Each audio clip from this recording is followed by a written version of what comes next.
Old tax resign choice करें या new tax resign?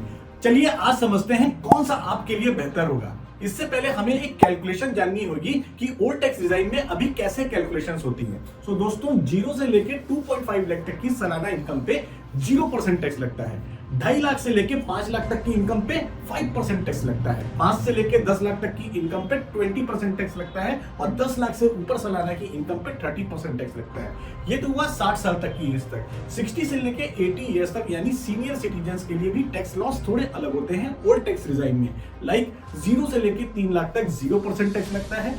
3 lakh से लेके 5 लाख तक में 5% टैक्स, 5 से लेके 10 लाख तक की सालाना इनकम पे 20% टैक्स और 10 लाख से ऊपर की इनकम पे 30% टैक्स लगता है। अब हम बात करते हैं सुपर सीनियर सिटीजन्स की, जहां पे 0 से लेके 5 लाख तक में 0% टैक्स लगता है। 5 लाख से 10 लाख तक की इनकम पे 20% टैक्स लगता है और 10 लाख से ऊपर की सालाना इनकम पे 30% टैक्स लगता है। न्यू टैक्स रिजाइन पे किसी भी एज में सब जगह एक ही टैक्स रिजाइन का फॉर्मूला चलता है। उसमें 0 से लेके 3 लाख तक की इनकम पे 0% टैक्स, 3 से 6 लाख तक की इनकम पे 5% टैक्स, 6 लाख से लेके 9 लाख तक की इनकम पे 10% टैक्स, 9 से लेके 12 लाख तक की इनकम पे 15% टैक्स और 12 से लेके 15 साल तक की सालाना इनकम पे 20% टैक्स, 15 लाख से ऊपर तक की इनकम पे 30% टैक्स लगता है। तो दोस्तों, ये तो हुआ टैक्स कैलकुलेशन। अब हम इसको एक उदाहरण के रूप में समझते हैं कि मान लीजिए श्याम है जिसकी साल की इनकम 16 लाख रुपए है, तो उनको ओल्ड टैक्स रिजाइन में और न्यू टैक्स रिजाइन में कितना टैक्स लगेगा। अगर श्याम ने ओल्ड टैक्स रिजाइन को ऑप्ट किया है तो उस केस में 0 से लेके 2.5 लाख तक की इनकम में कोई टैक्स नहीं लगेगा। 2.5 लाख से लेके 5 लाख तक की इनकम में यानी 5 - 2.5 = 2.5 लाख का 5% 12,500 लगेगा। 5 से लेके 10 लाख इट मींस 5 लाख का डिफरेंस, जिसमें 20% टैक्स यानी 1 लाख रुपए लगेगा। और 10 लाख से चूंकि शाम की इनकम 16 लाख है तो यहाँ डिफरेंस अमाउंट होता है 6 लाख रुपीज। इट मींस उसका 30% 1,80,000 रुपया। तो टोटल शाम को 16 लाख की इनकम में 2,92,000 ग्रॉस टैक्स लगेगा। दोस्तों, अब अगर शाम ने न्यू टैक्स रिजाइन को ऑप्ट किया रहता तो टैक्स कितना लगता है? यहाँ पे 0 से लेके 3 लाख तक की इनकम में कोई टैक्स नहीं लगता। 3 से लेके 6 लाख तक की इनकम का 3 लाख का जो बीच का डिफरेंस है उसका 5% इट मींस 15,000 रुपए लगे। फिर 6 से लेके 9 लाख तक की इनकम में 3 लाख का फिर से डिफरेंस, यहाँ पे 10% इट मींस 30,000 लगे। अब 9 to लेके 12 लाख की इनकम, यहाँ पे भी 3 लाख का डिफरेंस, इसका 15% यानी 45,000 लगे। अब 12 to लेके 15 लाख फिर से 3 लाख का डिफरेंस आया, यहाँ पे 20% इट मींस 60,000। 15 लाख टू अब शाम की इनकम हमने एज्यूम की थी 16 लाख, अब यहाँ पे डिफरेंस आया 1 लाख का जिसका 30% लगा। अगर हम टोटल करें तो यहाँ पे न्यू टैक्स रिजाइन में शाम को 1,80,000 टैक्स लगा। तो यहाँ देखिए डिफरेंस समझिए, ओल्ड टैक्स रिजाइन में शाम को 2,92,000 का टैक्स लगा और यहाँ पे न्यू टैक्स रिजाइन में 1,80,000 का लगा। तो यहाँ पे अगर कोई भी व्यक्ति अगर सेविंग नहीं करता है, शाम ने यहाँ पे कोई भी सेविंग्स नहीं की, कोई भी इन्वेस्टमेंट नहीं किया, कोई भी होम लोन नहीं दिया, कोई भी टैक्स एग्जेम्पशंस के बेनिफिट नहीं लिए, तो उस केस में न्यू टैक्स रिजाइन शाम के लिए सबसे बेहतर है। अब दोस्तों, सिनेरियो 2 को समझते हैं। यहाँ पे शाम की इनकम 16 लाख रुपए है और ओल्ड टैक्स रिजाइन में शाम ने कैसे अपने टैक्स को कम किया।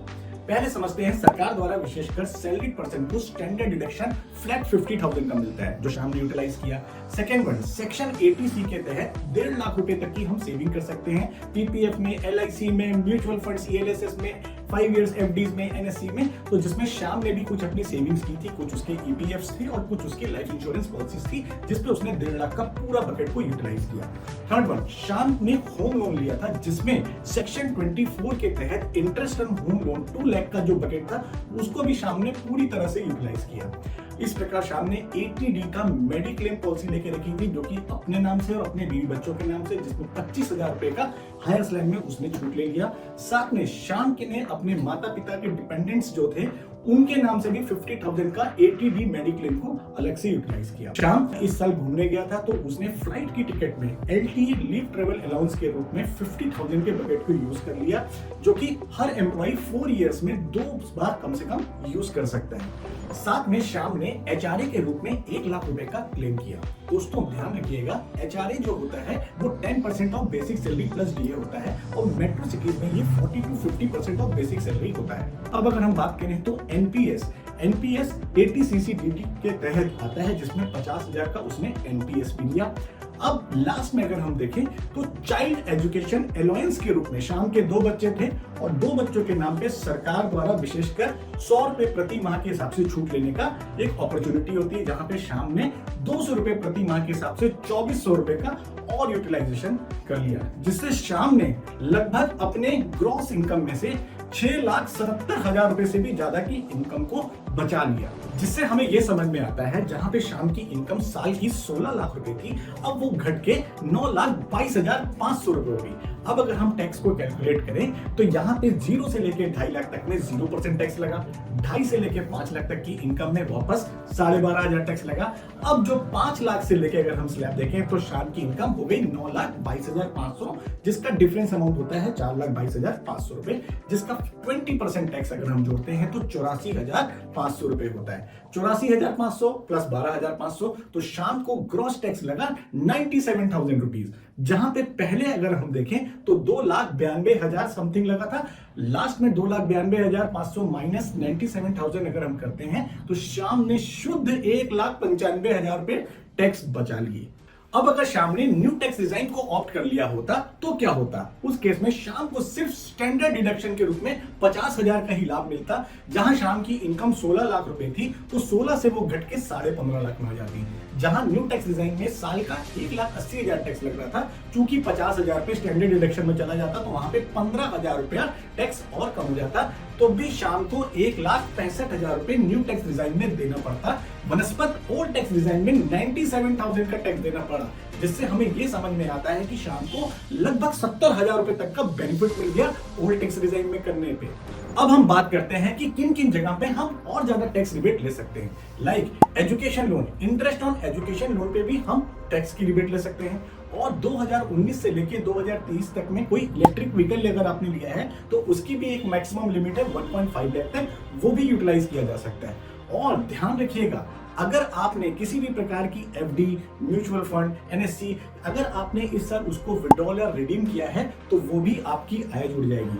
मतलब अगर शाम की इनकम 16 लाख है और आपके अकाउंट में 2 लाख रुपए का ब्याज आया है सेविंग अकाउंट में या एफडी से आया है, तो आपकी income 16 plus 2 lakh is equal to 18 lakh के ऊपर में आपको टैक्स देना पड़ेगा। सो दोस्तों, अगले वीडियो में मैं आपको ये बताने वाला हूँ कि किस प्रकार आप अपने टीडीएस को बचा सकते हैं और अपने इनकम फ्रॉम अदर सोर्सेज को डाइवर्सिफाइड तरीके से पोर्टफोलियो क्रिएट कर सकते हैं। सो दोस्तों, अगर आपको वीडियो पसंद आया हो तो जरूर लाइक करिए और अपने नियर एंड डियर वन को जरूर शेयर करिए and also subscribe the channel. Thank you so much.